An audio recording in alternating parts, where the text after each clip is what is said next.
Hi friends, welcome to Annam's Recipes. மணத்தக்காளி வத்தல் குழம்பு எப்படி செய்யறதுன்னு பார்க்கலாம். மணத்தக்காளி வத்தல் குழம்பு உடம்புக்கு ரொம்ப நல்லது. நம்ம எப்பவும் சும்மா தான் வத்த குழம்பு செய்வோம். அப்போ இந்த மணத்தக்காளி வத்தலையும் சேர்த்துக்கிட்டோம்னா அந்த குழம்பே ரொம்ப நல்லா இருக்கும்.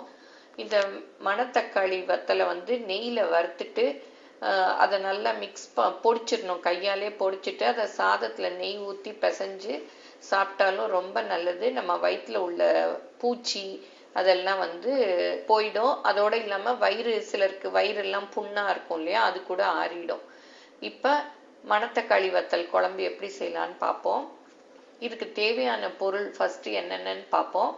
ஒரு 10 பல் பூண்டு தோல் உரித்து வச்சுக்கணும். சின்ன வெங்காயமும் தோல் உரித்து வச்சுக்கணும். கொஞ்சம் கருவேப்பிலை, ஒரு மீடியம் சைஸ் தக்காளி, அப்புறம் ஒரு எலுமிச்சம்பழ சைஸு புளியை ஊற வச்சு வச்சுக்கணும். அப்புறம் பெருங்காயம், அப்புறம் மணத்தக்காளி வத்தல் ஒரு டேபிள் ஸ்பூன்லேருந்து 2 டேபிள் ஸ்பூன் அளவு கூட எடுத்துக்கலாம்.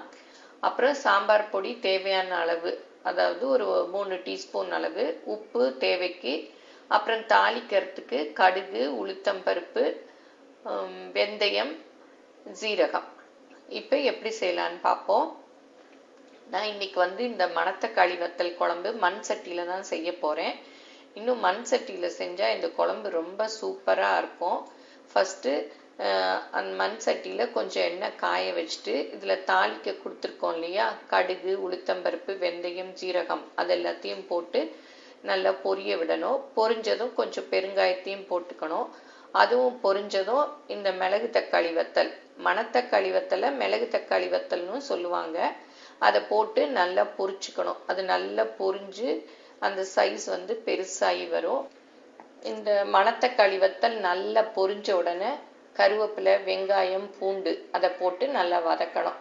அது கொஞ்சம் வதங்கினதும் தக்காளியும் சேர்த்து நல்லா வதக்கிக்கணும். தக்காளியும் வதங்கினதும் நம்ம சாம்பார் பொடி எடுத்து வச்சுருக்கோம் இல்லையா, அதையும் போட்டு கொஞ்சமாக மஞ்சள் பொடி போட்டு நல்லா வதக்கி விடணும். அப்புறம் ரொம்ப நேரம் வதக்கக்கூடாது. அப்புறம் அந்த மசாலாலாம் கருகி போயிடும்.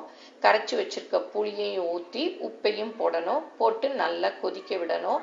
அடுப்பை குறைச்சி வச்சிடணும். ஏன்னா ஹையில் வச்சிட்டோம்னா தண்ணி வற்றி ரொம்ப திக்காயிடும் குழம்பு, அந்த பூண்டெல்லாம் வேகாது. அதனால அடுப்பை குறைச்சி வச்சு வேக வைக்கணும். நல்ல குழம்பு தளன்னு எண்ணெய் பிரிஞ்சு கொதிச்சு வரும். அந்த ஸ்டேஜில் அடுப்புல இறக்கிடலாம். இது சாதத்தோடு சாப்பிட ரொம்ப சூப்பராக இருக்கும். அப்புறம் இட்லி, தோசை, இடியாப்பம் எது கூட வேணாலும் சாப்பிடலாம். ரொம்ப நல்லாயிருக்கும். ஒரு 2 நாளைக்கு இந்த குழம்பு ரொம்ப டேஸ்டாக இருக்கும். இதை எல்லாரும் செஞ்சு பாருங்கள். எப்படி இருந்ததுன்னு உங்கள் கமெண்ட்ஸை சொல்லுங்கள். தேங்க்யூ.